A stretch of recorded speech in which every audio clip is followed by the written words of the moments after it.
So first of all, we are going to hear Craig from KPMG. If you can come on stage, Craig, and present yourself. And thanks a lot for making this introduction. And then we will go for the panel. So good afternoon, everyone. While we wait for the slides to come up, I'll do a brief introduction. It's good to be here in person, and it's good to see people again and be able to collaborate. I'm going to try and do this by turning around, making sure I give attention to everyone in the room. So I'm Craig Sutting. I'm a director with KPMG Private Enterprise. I'm a member of the Global Family Business Centre of Excellence, and I am based in the Cape Town office in South Africa. And while my slides come up, I'm just going to maybe set the scene. So my role today is to give a very brief expert session. It's going to be very high level because I've got a very limited amount of time. But I think the insights I'm going to share are going to set a little bit of the scene.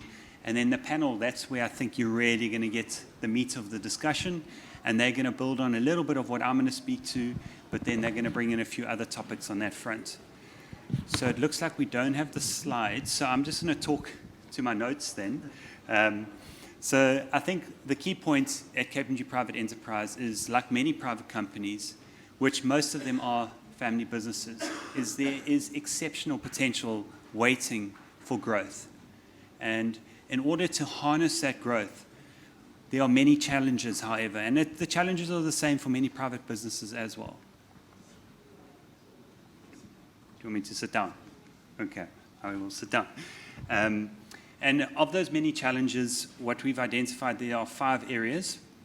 The first area being growth, the second area being risk, the third being people, the fourth being wealth, the fifth being transition, and the final area being governance. And that's one of the key, I've left that to last because that's the key focus for today, is how does one build the right governance to ensure that the family business can grow exponentially. And what's also important at the end of the day is there is an added unique feature for family businesses, is that they need to balance the family harmony at the end of the day, as well as growing the business. So it's that unique feature that needs to run through whatever decision the family makes. So from my perspective, I'm going to cover 3 of the recent private enterprise reports we released over the last 2 years, just to share a few insights. Now, unfortunately, without the slides, you're not going to see statistics, but hopefully no, those aren't the slides. It's ESG, but appreciate the help. So the first, yes? Can Jan-Afrique try to have the proper slide? Is it possible to have the organizer of the CEO forum to have the good slides? No? I think it's not a major train smash, because I wasn't speaking to too many of the statistics that we were going to be showing. So I think the first thing is, there's 3 reports. The first is the African Family Business Barometer, which we were fortunate enough to work with the Africa CEO Forum, as well as Nelson Mandela University in South Africa, to build on a report where we got many insights from Africa family businesses that showed us a lot of insights, but the key was about planning at the end of the day. It all boiled down to the right planning. The second report is the courage to choose wisely. Now, in this report, it focused on the succession decision as a defining moment within a family business. It's about handing over the business to the new leader, and that's what that report focused on. The third report was sustaining a culture of continuous transformation within family businesses. Now, this is the area where that exponential growth is sitting and waiting. And what this report spoke about was the need to relaunch, recalibrate, and even renew the change management procedures, so the transition procedures that are required for change to grow. I've been asked to cover 3 areas today. The first area is vision, risk-taking, and impact. So when we're talking about vision, we're talking about both the vision of the business, but also the vision of the family. Because remember, we've got to balance the family harmony at the end of the day. So those 2 visions, although they may not be 100% the same, they may differ. But ultimately, at the end of the day, they are underpinned by the family's shared purpose. And it's that shared purpose that will drive where the family wants to go, how they make decisions. There we go, we've got my slides up there. But what's most important, as we've seen over the last 2 years, is one cannot just rely on something that's been there for 5 years at a time. One needs to consistently review the vision to make sure that that vision is guiding the family in the right direction and guiding that family business to that point of growth. What's also important when we talk succession planning is the intergenerational engagement, and it needs to be strategic engagement. It needs to be productive engagement. And what I'm talking about here is, over the years, the upcoming generation, they need to be given the right voice in terms of where this family business is going. And what we found in terms of our studies and working with our clients is often they haven't been given the voice. So it's about being given the voice and being part of that succession decision as well in terms of who the new leader of that family business will be going forward.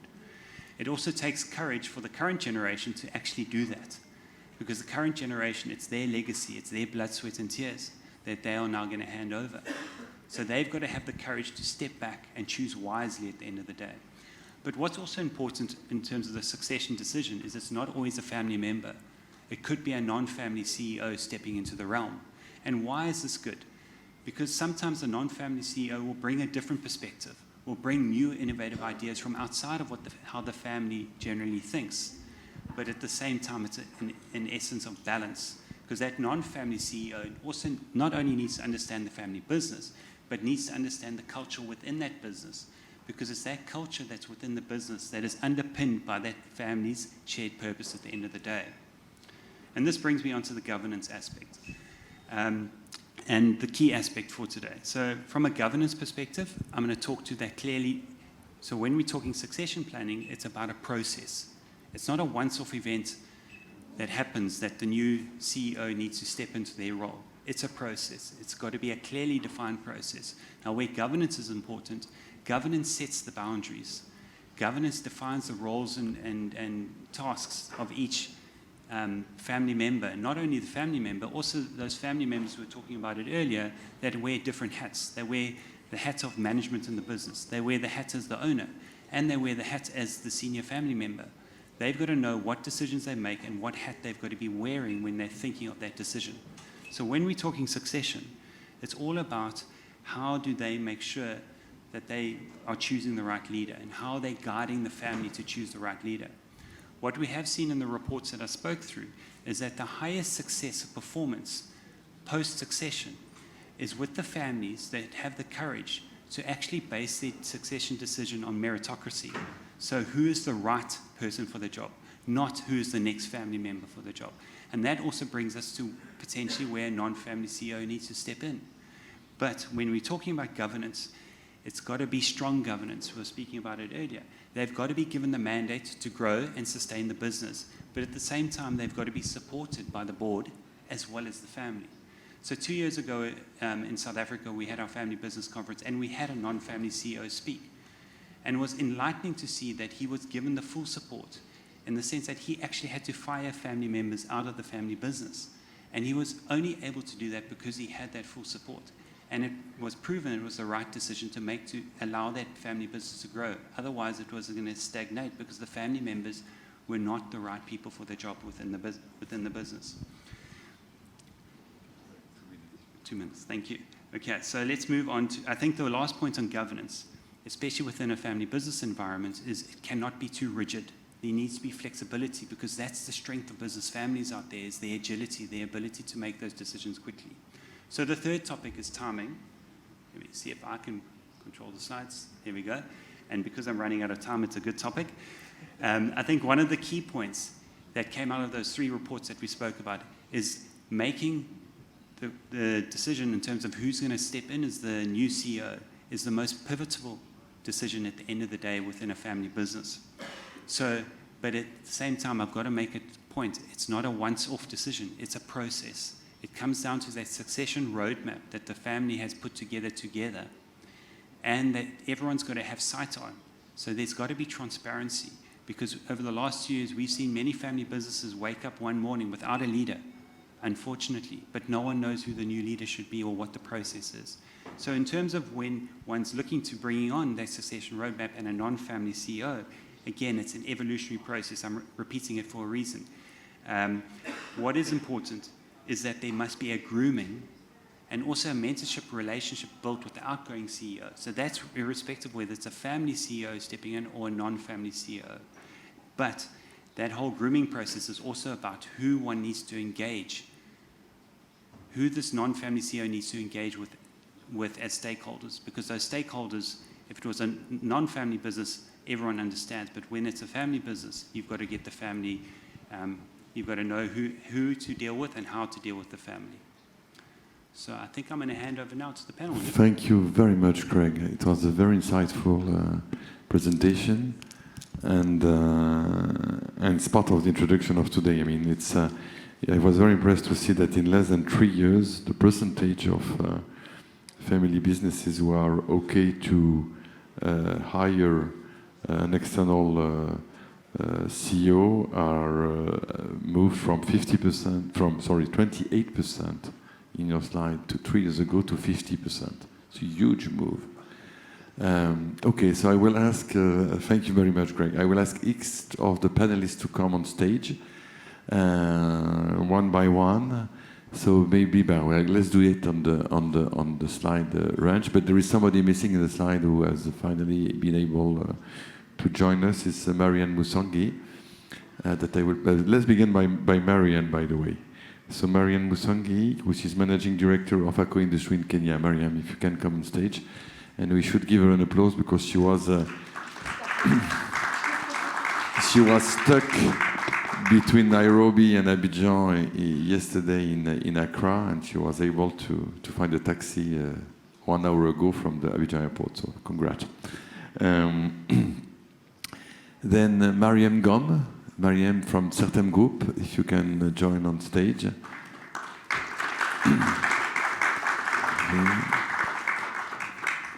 Seun Oni, Managing Director of AG Levantis, Nigeria.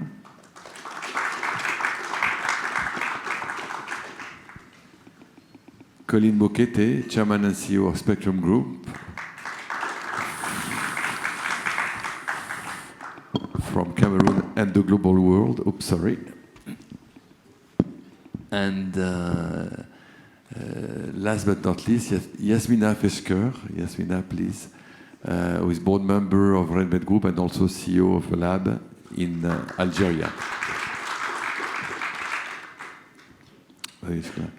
Thanks to all of you to be with us today. The core of the African companies are family businesses. The core of the companies in the world in general are family businesses. And usually they are created by a very brilliant founder. And especially when they succeed, like the rest of the world, they have to deal with the success, with the growth of the company, and with the need to prepare it to the next generation. Even before that, very often the founder can decide also to attract external talent and to have at his board independent shareholders and to open his equity on a minority point as a minority or a majority to external investors. In this panel, we are blessed to have representative both of first and second generation, but also non-family members who have been asked by the family to join their group, and we have members from the North Africa, from Sub-Saharan Africa, from the Anglophone part and Francophone, and I saw that we had some translators that have been shared with the Anglophone part of the audience. So for the Francophone, please feel free to speak in French. I might begin by asking you first to present briefly yourself, because I think it's very important for the audience to know from what angle you're speaking, and also what are the main challenges you see as a family businesses to achieve the three main challenges we're going to highlight in this panel, which are governance, talent, and finance. And I'm not very original, but yeah, I might begin once again by Marianne, because you deserve this seat, and then we will go around this way. It's on? Yeah, okay. Thank you very much, Luke. I'm very, very happy that I managed to make it. My flight got cancelled from Accra to Abidjan yesterday evening, so they put me on the 10 o'clock one this morning. I'm happy because I'm here to speak in honor of my father, who was a very bright, vivacious man who created this amazing group of companies in Kenya. His name was Dr. Chris Kirubi. He was honored many a times in Africa CEO Forum. So for me, it's wonderful to be here. He passed away last year, tomorrow, 14th of June. So really, I speak, with his name, holding his name up high. His businesses were vast and varied. We have real estate, we have technology, we have manufacturing, and we also have media. When he passed away, I took over the business. I have one brother who lives in Brussels, and he hasn't been involved in the family business. I have been managing the businesses with my father for the last 5 to 6 years. We don't have a structure as to set out for the family group. So that is something that is on my plate now.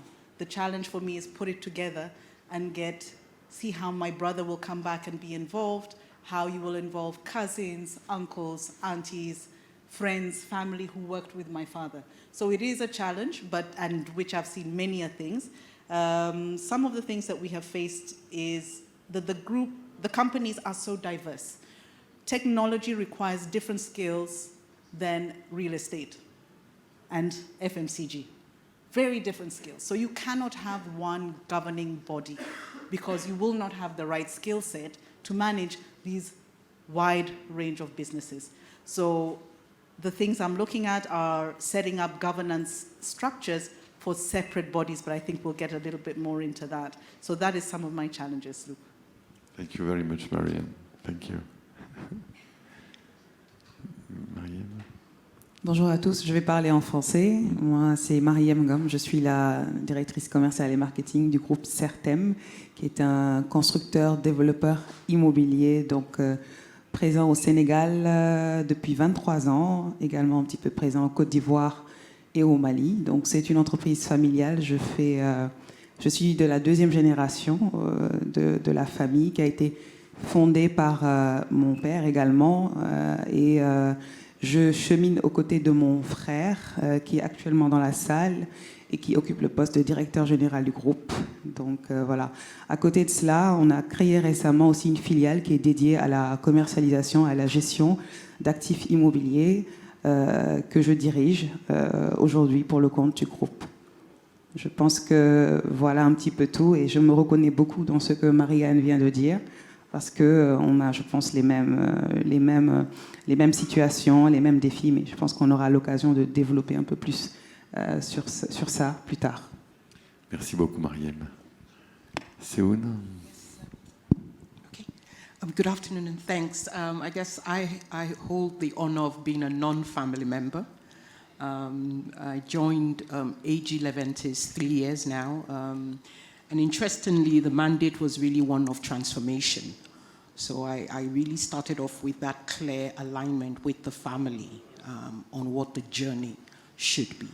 I come from a finance background. I've worked at different FMCGs, predominantly in finance, and then now stepping into general management, taking on the group management, managing director role for AG Leventis. Now, AG Leventis is an established business. We're going to be 85 years this year. Our focus actually, and one of the vision pillars we have is how we'll push ourselves into that 100-year business club. Our businesses sit in 4 key verticals now: real estate, logistics, which is really the core of our business. In logistics, we provide 2PL solutions to most of the FMCGs in Nigeria. And we're also in real estate.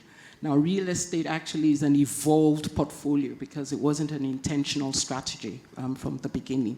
And then retail, which we're known for, but now we're in a joint venture with another established family, the Hackerman family from South Africa.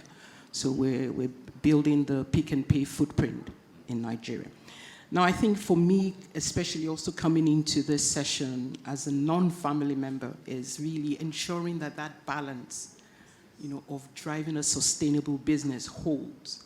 Because when it doesn't, I think that's really where some of the issues then come in, as, being a non-family member, if the vision is not to build a sustainable business. Because once the vision is clear, then the alignment is easier to walk around. So I think that's the challenge for me, ensuring that that balance remains. Thank you very much, Seun. Colin, you're wearing various hats, sometimes in listed groups, sometimes as in family-owned businesses. Tell us a little bit about your story. Thank you very much, Luke. I would like to say that I'm an economic operator in Cameroon. That's what we call businessmen. But I happen to be in several different sectors in Cameroon. And I decided to participate in this panel because I've been very interested in what we talk of generational wealth. And there's something happening in my country which is problematic. And I thought that the solution to that is governance. And I would like to be able to expand on that when the opportunity comes. Thank you very much. Thank you very much, Colin. Yasmina, pardon, j'aurais dû vous donner, excusez-moi. Merci Luc, je vais parler en français aussi, ça va être beaucoup plus simple. Donc, Dr Yasmina Feshker, je suis d'Algérie, je suis CEO et founder de Feshker Laboratory, mais je suis dans le board du groupe familial Redmed Group, donc second generation, ça fait 25 ans d'existence. Nous opérons essentiellement donc, dans le secteur du oil and gas, turnkey services pour les compagnies pétrolières. Donc, connaissant l'Algérie, nos ressources en pétrole et gaz. Nous sommes basés dans le sud de l'Algérie, dans différents points. Donc, c'est essentiellement de l'hôtellerie, transport aérien, logistique, training. Et donc depuis 3-4 ans, nous avons décidé de nous diversifier et d'aller donc dans le healthcare et l'agrobusiness. C'est pour ça que notre modèle est un petit peu... Mais bon, tout dépend de l'écosystème dans lequel on est. L'Algérie, c'est un peu compliqué pour nous depuis quelques temps. Mais voilà, c'est ça. Merci beaucoup. Merci beaucoup, Yasmina. Okay, so let's. I'm going to cheat a little bit. We of course, when we do a panel, we prepare it and we have focus on 3 subjects. I will ask all of you. We're going to concentrate on the first 2, and if we have time, we'll go to finance. So the first 2 subjects were governance and talent. So let's begin by governance. All of you have spoken about governance. One of the key challenges of a family business is that initially you are very flexible, agile, capacity, and then of course when you grow, you have also to be better governed, and how to have the best of the good governance without losing your culture, your flexibility, your identity. Who wants to shoot first on that? Allez. What I'd like to start off on the platform. Every business, I guess the mission of every business is about creating wealth, creating value and sustainability. And at the heart of that, therefore, I think businesses therefore have to have structure and governance. So the myth for me that family businesses should not operate without structure, I think it's something that we need to look at it and just click down. If the vision is about creating sustainable wealth and a sustainable business, then you can't run away from governance. So I think, and I lean back to what Craig said in his opening comments around looking at governance from key pillars around ownership, then the family governance, which is where how the family interacts and all that. And then the business governance, which is really every business, how does every business structure itself to drive value? So I think the challenge and the opportunity for family businesses is to own that issue around governance and really work to establishing that structure. And I'm glad, the two Miriams have really said that is really the heart of what they want to do. In AG11Ts, the family governance is built around an irrevocable discretionary trust. So I think that really has helped to diffuse a single interest on either side of the family.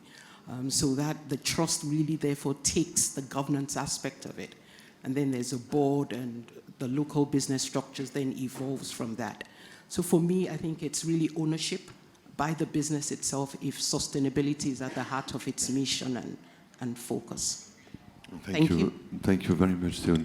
Mariem, si tu avais à donner 3 règles pour que un family business pour justement améliorer sa gouvernance, qu'est-ce que tu proposerais? Oui, alors moi je vais parler par rapport à mon expérience personnelle, puisque j'ai eu à travailler pendant 5 ans à peu près dans une entreprise publique multinationale, et même j'ai eu l'occasion d'assister à l'entrée en bourse de la filiale de cette multinationale au Sénégal. Donc j'ai pu voir d'un point de vue de la communication quelles étaient un peu les clés de succès, on va dire, de cette opération. Aujourd'hui, je suis de l'autre côté, je suis dans une autre situation où je suis dans l'entreprise familiale et où on considère également l'option d'ouvrir le capital ou d'attirer des investisseurs dans la société. Donc, à la lumière de ces 2 expériences-là, moi, je pense que le premier point, c'est, comme Seun l'a souligné, c'est la structuration des procédures claires et établies. Et je dirais même donc la mise en place d'organes de gestion de bonne gouvernance, mais qui soient également suivis rigoureusement, documentés également, pour pouvoir s'assurer de voir le processus de prise de décision, qui sont les acteurs présents, qui valident ces décisions-là. Donc avoir un contrôle aussi rigoureux de ces process.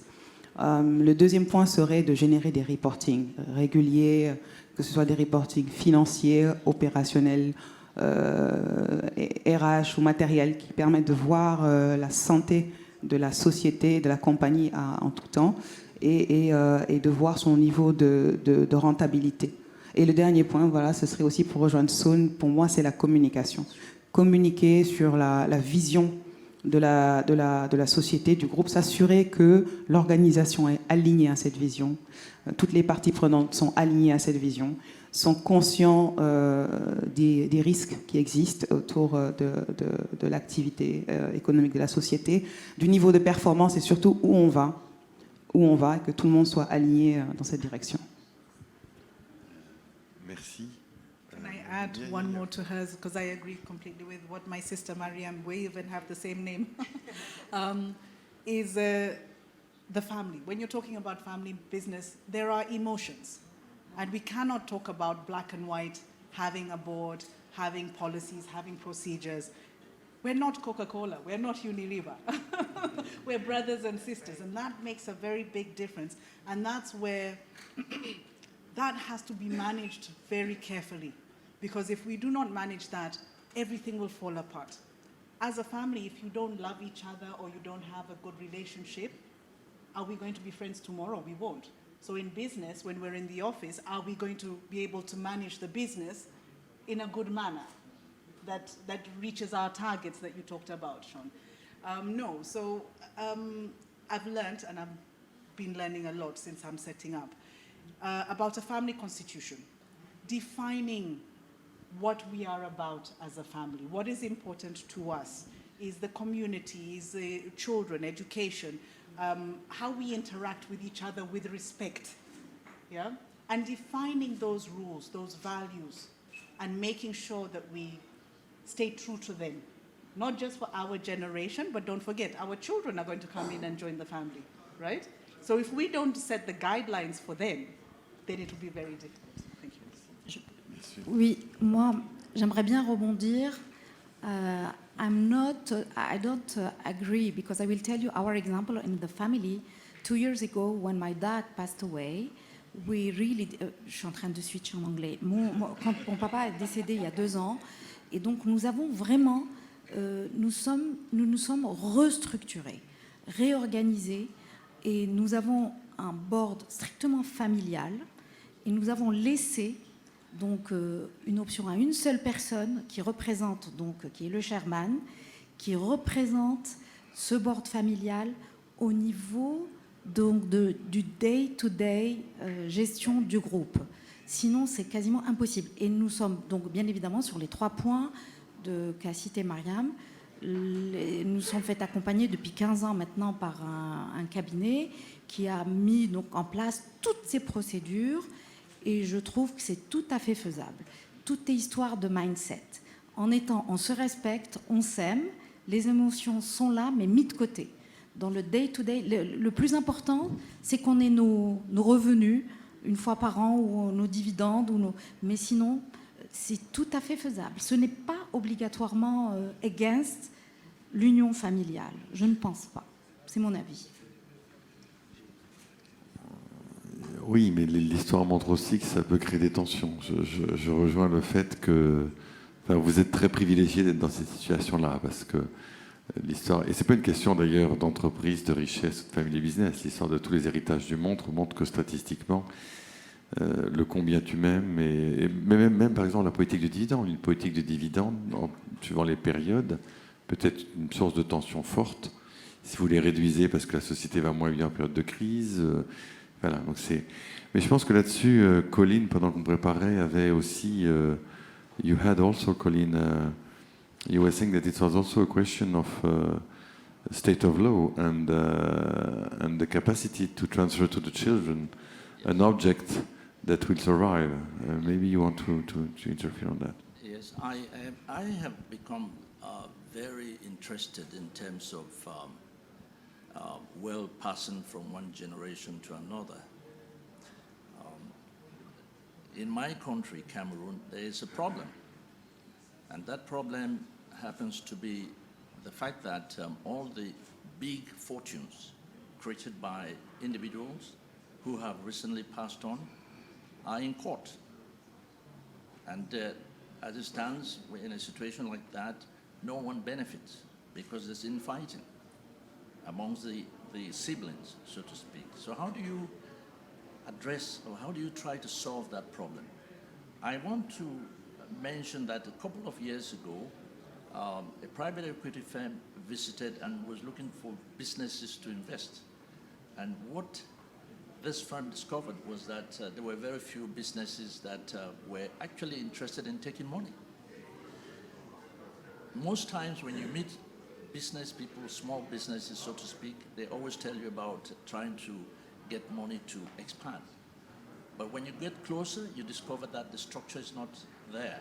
They prefer to manage their business such that whenever they need money, they go to the cash register and take money without realizing that such a structure will not work if money has to be invested from outside. And so this begins to give you a sense of what tends to happen if you don't have a proper governance structure. In the case of the families that I am talking about that are involved in or are in court fighting over succession or assets of the patriarch or the person that built the business, the problem is that when the owner of that business was running the business, okay, thank you. When the owner of the business was running his business, it was almost like a dictator. A little bit closer. Yes, okay. When the owner of the business was running the business, he ran it almost like a dictator. And of course, in a situation like that, you find that they don't want to bring in talent or to bring independent persons who have the ability to actually drive the business forward. So you bring family members into it, and then when it passes, you then have issues over succession in terms of what belongs to or what is given to each member of the family. And in the case of Cameroon, the succession law is such that there's equality of division of the decedent's asset. That means the person who passes on, no matter even if there's a will, each person has to have equal share of that person's asset. and that creates problems. But that is another topic which I think at some point we can get into. Thank you. Thank you very much, Colin. Maybe it's a good moment to shift from governance to talent. But Cameroon, I told you I lived 4 years in Cameroon and I love very much your country, but I think it's a very special country from that point of view. And it's true that there is few PE funds, there is less PE fund finding the capacity to invest in Cameroon than in other countries, for some of the reasons you mentioned. The complexity of succession, but also I think it's a relatively secret country. And one of the things you do when you move to an open governance and when you attract foreign talent is that by definition you are less secret. Because a cold new CEO will do a communication not only inside but outside the company. So I would like to see, here we are blessed because some of you have already, I can imagine, hired talent. I don't know to how much, to what level. Some of you have been have been hired by family groups. What should be the main advice you will have? First, to attract. Second, to retain talent, and also to share ownership with them. And when I say share ownership, it's not only money; it's also the vision of the company. How do you do that? Who wants to begin? Oui, Luc, moi je peux donner l'exemple, un exemple d'organisation où on a réussi donc dans la nouvelle organisation, c'est d'incorporer donc en interne, promouvoir des collaborateurs qui sont dans un comité de direction. Et je pense que tout est basé sur la confiance. La confiance, on leur donne donc, ils sont à hauteur de 80%, moi je vois dans le comité de direction, ils ont un pouvoir de décision où un membre de la famille qui est le chairman qui est là, mais il n'interfère pas. Il est en mode écoute.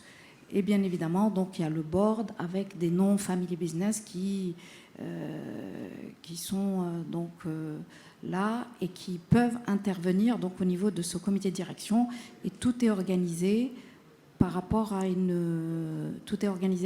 à des reporting, comme on dit, et je rebondis. Vous pouvez les retenir qu'en leur donnant un périmètre d'action. Il faut qu'ils aient une zone de confort et qu'ils se sentent utiles et qu'ils apportent vraiment quelque chose dans cette structure et organisation. Merci. Seoun? Just to add to what Yasmin said, I think one of the areas is really to leverage what I think the family businesses really allows, which is that flexibility and agility that can build entrepreneurship. And that flexibility therefore allows you sell to talent the fact that they can come in still within some structured way of working, but then they have the flexibility to drive their own creative thinking. Decision making most times with the kind of structure in a family business is less rigid, as you would find with the big companies you mentioned. But one thing that I have done, and I'm glad that as a team we've also shared in that vision, is I actually don't think a multinational is any different from a business. So I remember this and I smile because one of the first things when we met as a team, I said, what's a multinational? It's simply a company that has business in different geographies. It doesn't give them prerogative to best practices, to doing the right thing. So let's just understand that we will build policies around people, talent calibration, and all that. So yeah, training, but you would still therefore have that flexibility and agility to thrive. Now, let me maybe challenge you on that, and it's a good move to other panelists. The difference between a PE fund or a multinational regarding external talents very often is the management package. Because look, for example, at my country, at France. Today, in the PE industry, especially it's the same way in the US, by the way, especially in leverage buyout, the first thing you do is to negotiate a management package with the management. You have even advisors who are specialists now in France of management package. So they're hired by the managers to negotiate the package with the company. It's becoming a big industry. And very often in a family-owned business, here you're discussing about sharing wealth with people who are not from the family. It's not an easy task. It's not. Especially when, if you are just a sister and a brother, it's easy. But if you have the aunties, the cousins, if you have others who are shareholders, it's not an easy task. So how do you, what is your experience, each of you, when you have hired managers? Because of course, they need freedom, I agree with you. You need to give them a full autonomy. But we need also to give them, they will become part of the identity of the group. And the more brilliant the CEO, if it's an external one, the more he will be the one attractive, being part of the image of the group. So Mariam maybe, and then Marianne. Alors, moi, ce que je pourrais dire par rapport à comment attirer les talents, c'est un mix. Pour moi, c'est la vision. Déjà, avoir une vision claire, une ambition forte qui soit communiquée, partagée, saisie par les talents et partagée par ces talents-là. Des valeurs aussi, une identité affirmée auquel va pouvoir adhérer ces talents, que ces talents puissent se reconnaître. Et aussi, ce qui peut aider, c'est d'avoir un leadership fort en interne, dans la société, dans le groupe, qui inspire et qui attire, qui donne envie de rejoindre cette aventure, mais surtout que les talents puissent se sentir, s'identifier à ce projet d'entreprise, ou comment dire, qu'ils puissent adhérer à ce why, à cette vision-là, et que ça soit en accord avec eux, leur ambition et leur volonté ultime, c'est-à-dire d'avoir un impact dans une organisation, dans une structure, apporter de la vraie plus-value. En tout cas, qu'ils puissent s'aligner et se reconnaître dans tous ces éléments-là, que sont les visions, la valeur, les valeurs, le leadership, l'employé modèle aussi qui est mis en avant, qui puisse s'identifier à cet employé type-là.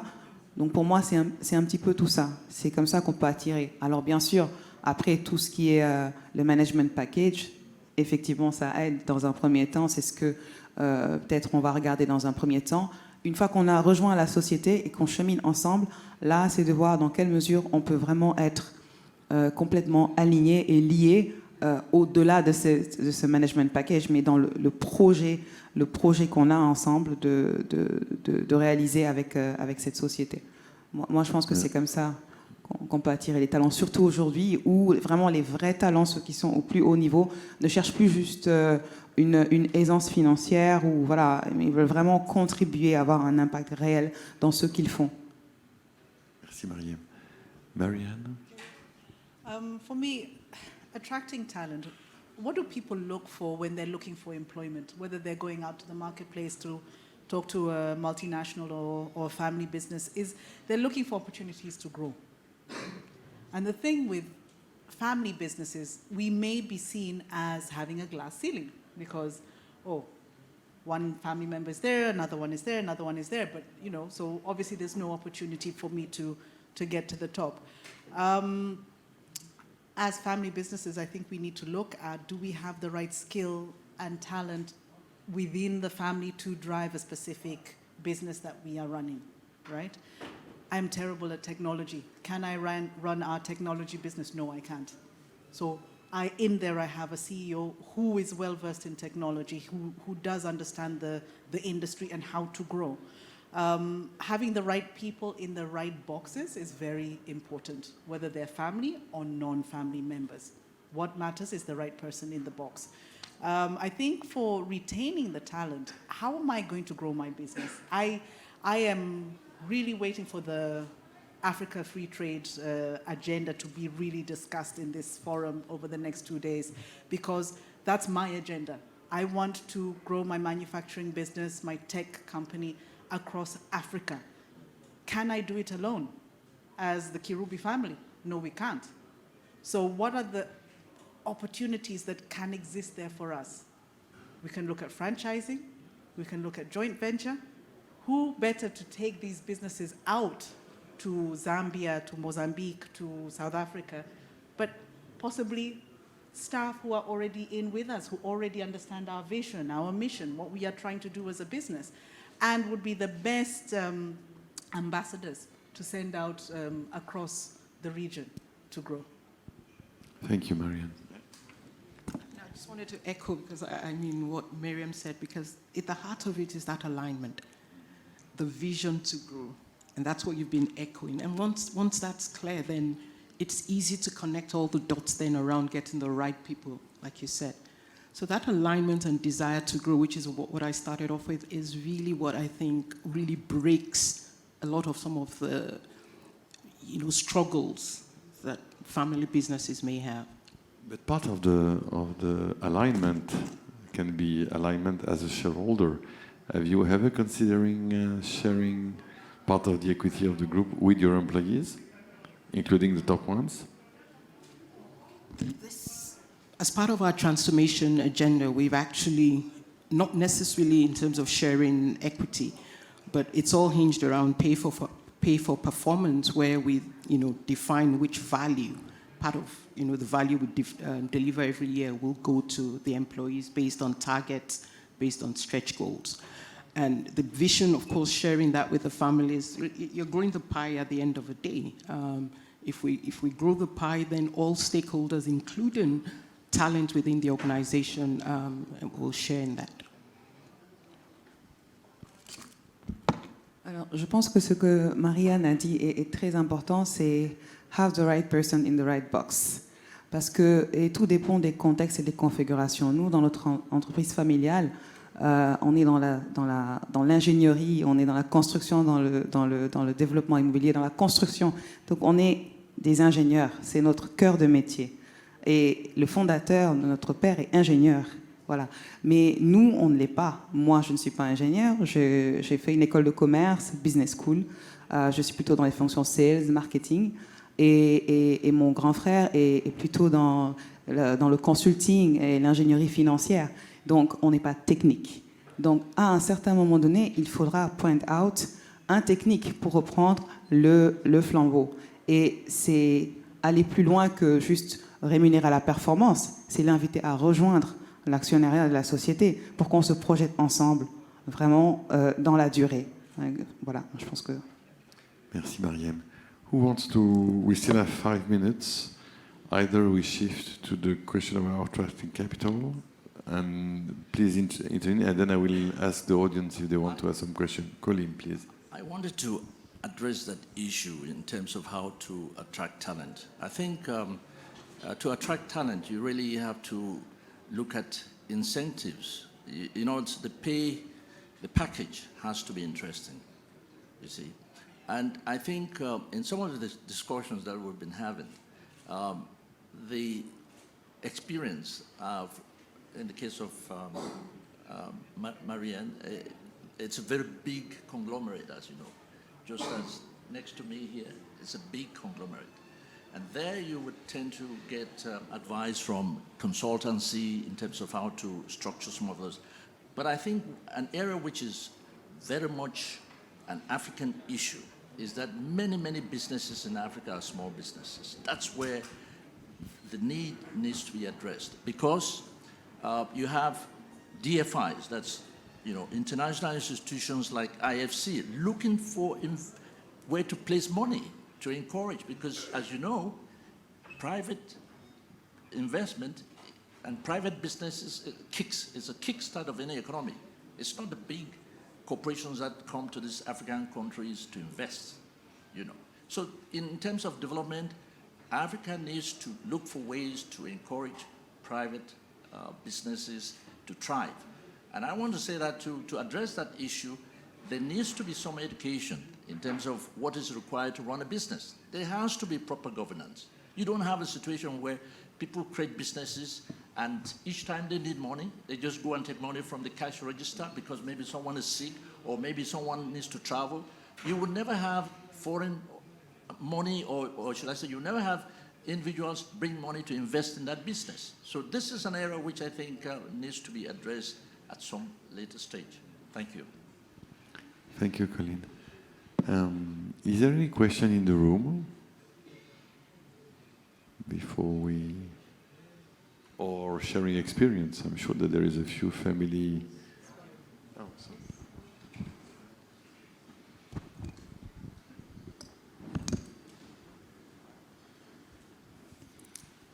Merci.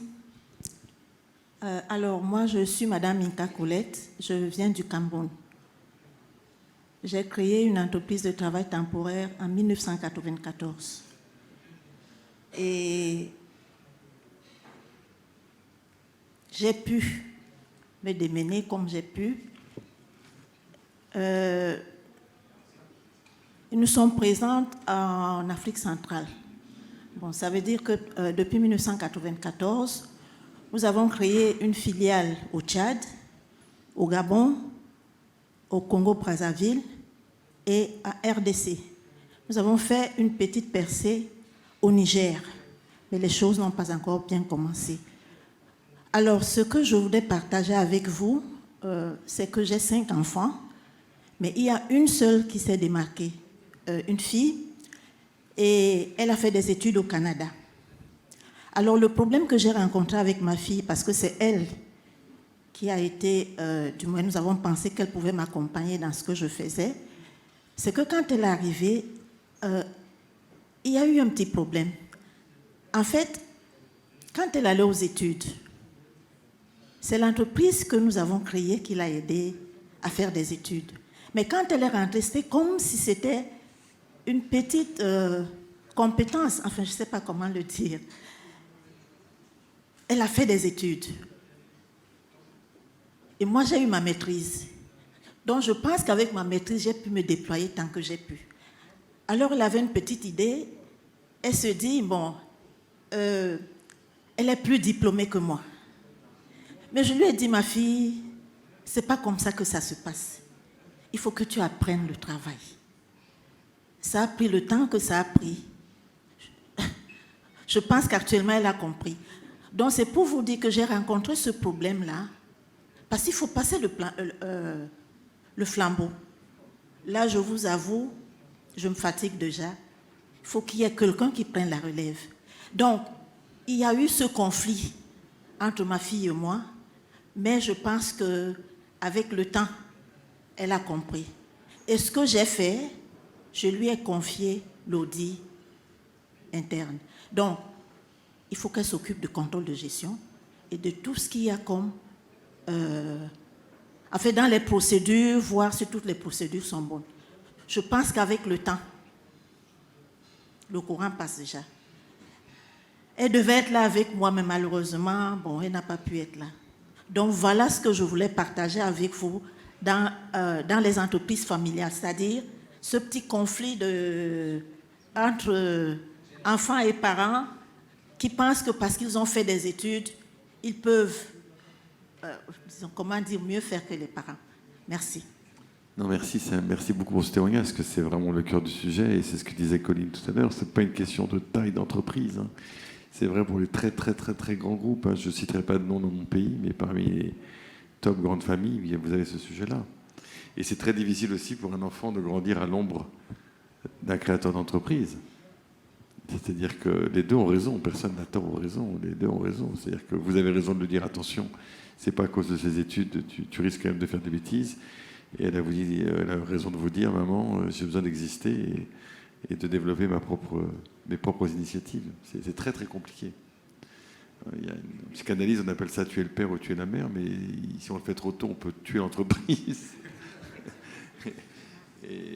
Et si on le fait trop tard, ben c'est l'enfant qui souffre. Non, c'est très compliqué. C'est pour ça que tout à l'heure, quand je réagissais un petit peu en disant oui, on peut s'aimer, etc. Mais il y a souvent, malheureusement, les familles sont des zones de conflit.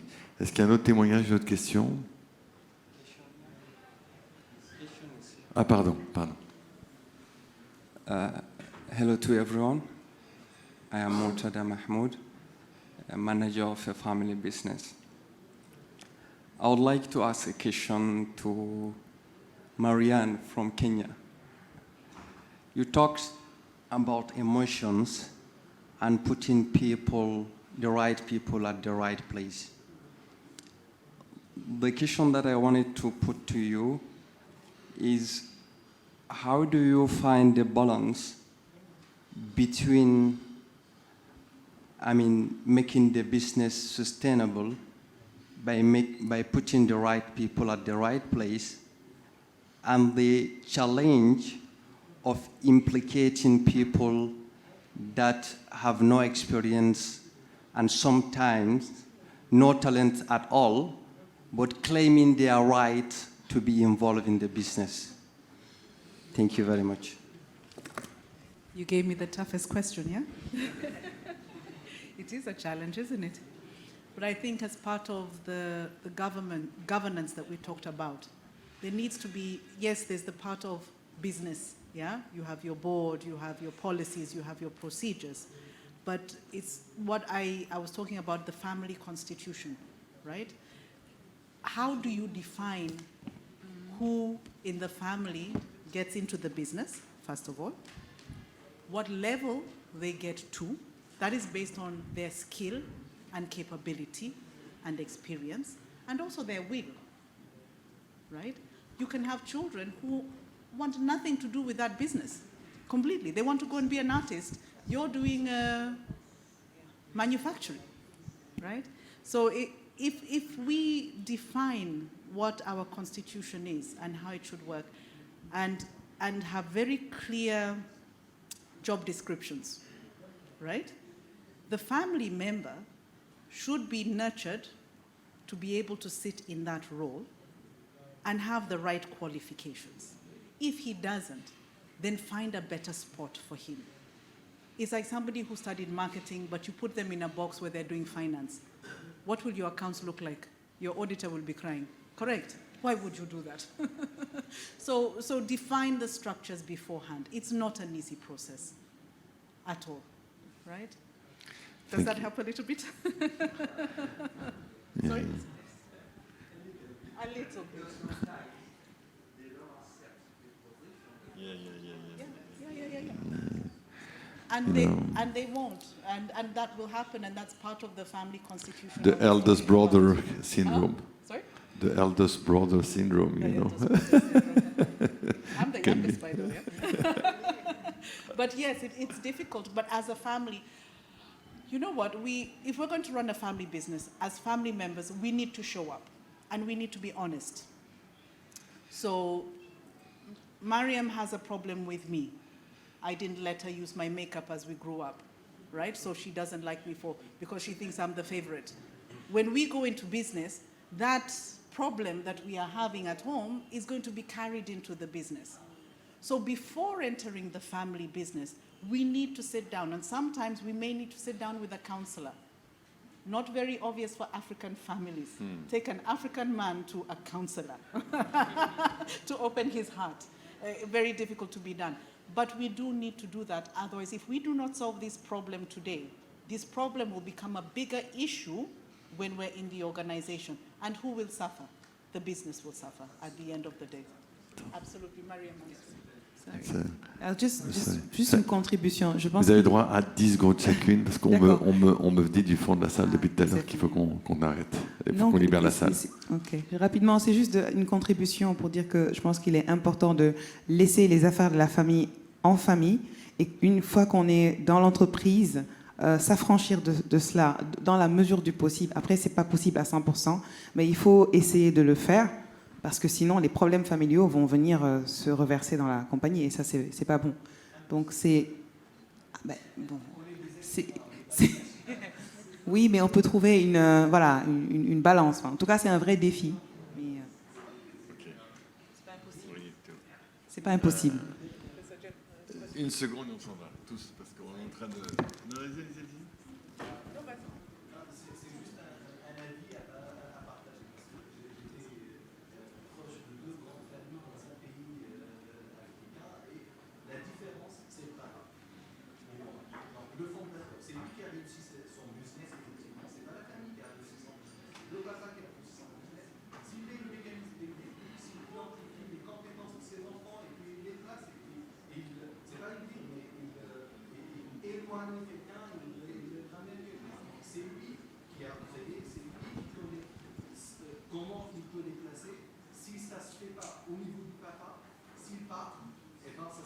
Mais l'histoire de l'humanité, c'est que 95% des papas ne font pas ça.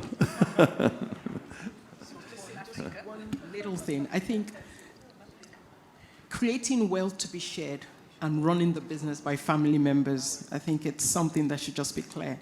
So if the senior brother can't run the business, the wealth is still created to be shared. And I think all that are things that would be in the, so create value to be shared, and then who runs the business. Thank you. No, thanks a lot to all of you. Thanks to the audience. I hope you have enjoyed, and I wish everybody a very good lunch.